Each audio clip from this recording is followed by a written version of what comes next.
KaraokeBooks. Pride and Prejudice. Written by Jane Austen. Audiobook. Chapter 61. Happy for all her maternal feelings was the day on which Mrs. Bennet got rid of her two most deserving daughters. With what delighted pride she afterwards visited Mrs. Bingley, and talked of Mrs. Darcy, may be guessed.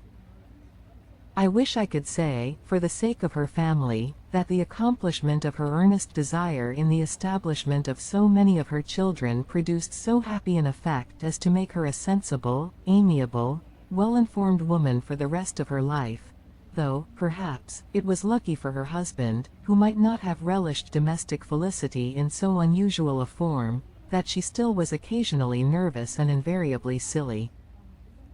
Mr. Bennet missed his second daughter exceedingly. His affection for her drew him oftener from home than anything else could do. He delighted in going to Pemberley, especially when he was least expected. Mr. Bingley and Jane remained at Netherfield only a 12-month. So near a vicinity to her mother and Meryton relations was not desirable even to his easy temper, or her affectionate heart.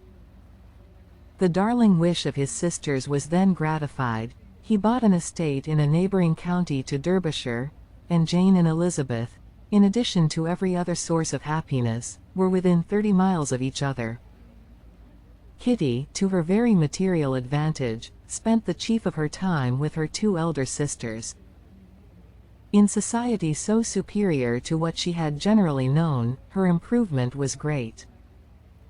She was not of so ungovernable a temper as Lydia, and, removed from the influence of Lydia's example, she became, by proper attention and management, less irritable, less ignorant, and less insipid. From the further disadvantage of Lydia's society she was of course carefully kept, and though Mrs. Wickham frequently invited her to come and stay with her, with the promise of balls and young men, her father would never consent to her going. Mary was the only daughter who remained at home, and she was necessarily drawn from the pursuit of accomplishments by Mrs. Bennet's being quite unable to sit alone. Mary was obliged to mix more with the world, but she could still moralize over every morning visit, and as she was no longer mortified by comparisons between her sister's beauty and her own, it was suspected by her father that she submitted to the change without much reluctance. As for Wickham and Lydia, their characters suffered no revolution from the marriage of her sisters. He bore with philosophy the conviction that Elizabeth must now become acquainted with whatever of his ingratitude and falsehood had before been unknown to her, and, in spite of everything, was not wholly without hope that Darcy might yet be prevailed on to make his fortune. The congratulatory letter which Elizabeth received from Lydia on her marriage explained to her that, by his wife at least, if not by himself, such a hope was cherished. The letter was to this effect: My dear Lizzie, I wish you joy. If you love Mr. Darcy half so well as I do my dear Wickham, you must be very happy. It is a great comfort to have you so rich, and when you have nothing else to do, I hope you will think of us. I am sure Wickham would like a place at court very much, and I do not think we shall have quite money enough to live upon without some help. Any place would do of about 300 or 400 a year, but, however, do not speak to Mr. Darcy about it, if you had rather not. Yours, etc. As it happened that Elizabeth had much rather not, she endeavored in her answer to put an end to every entreaty and expectation of the kind. Such relief, however, as it was in her power to afford, by the practice of what might be called economy in her own private expenses, she frequently sent them. It had always been evident to her that such an income as theirs, under the direction of two persons so extravagant in their wants, and heedless of the future, must be very insufficient to their support, and whenever they changed their quarters, either Jane or herself were sure of being applied to for some little assistance towards discharging their bills. Their manner of living, even when the restoration of peace dismissed them to a home, was unsettled in the extreme.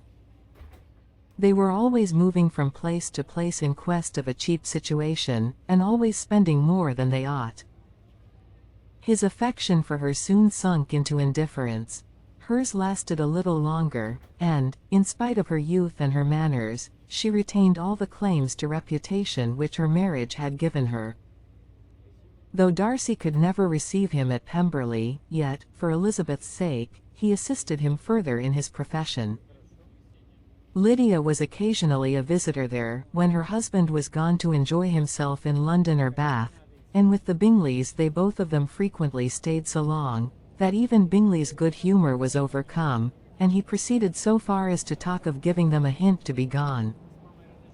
Miss Bingley was very deeply mortified by Darcy's marriage, but as she thought it advisable to retain the right of visiting at Pemberley, she dropped all her resentment, was fonder than ever of Georgiana, almost as attentive to Darcy as heretofore, and paid off every arrear of civility to Elizabeth.